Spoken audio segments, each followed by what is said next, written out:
Hi guys, welcome back to another video of mine. So today in this video, it's going to be a very short video. I'll just show you how to install a new footrest in my Pulsar 135. The process is same for any bike, but the thing is you'll have to buy separate footrest. For every bike, you'll have separate footrest. So see the model of the bike and buy that footrest. So let's begin right now with our video.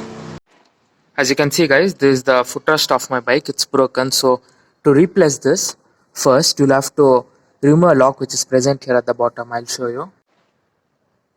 Here as you can see there is a clip. We'll have to remove this clip, then there will be a washer that will come out. After that you can remove this footrest out. Then I'll show you how to install the new footrest. This is the clip which I have removed, and these two are the washers which are present. This is steel washer and this is the rubber washer. You can see here this part I have removed.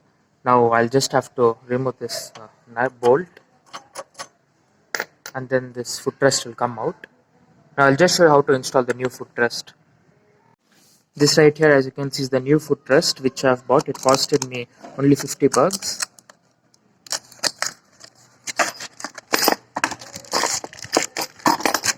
This is how it looks, and these are parts you get with. This is the bolt of it, and this is the washer along with the clip that is used to lock.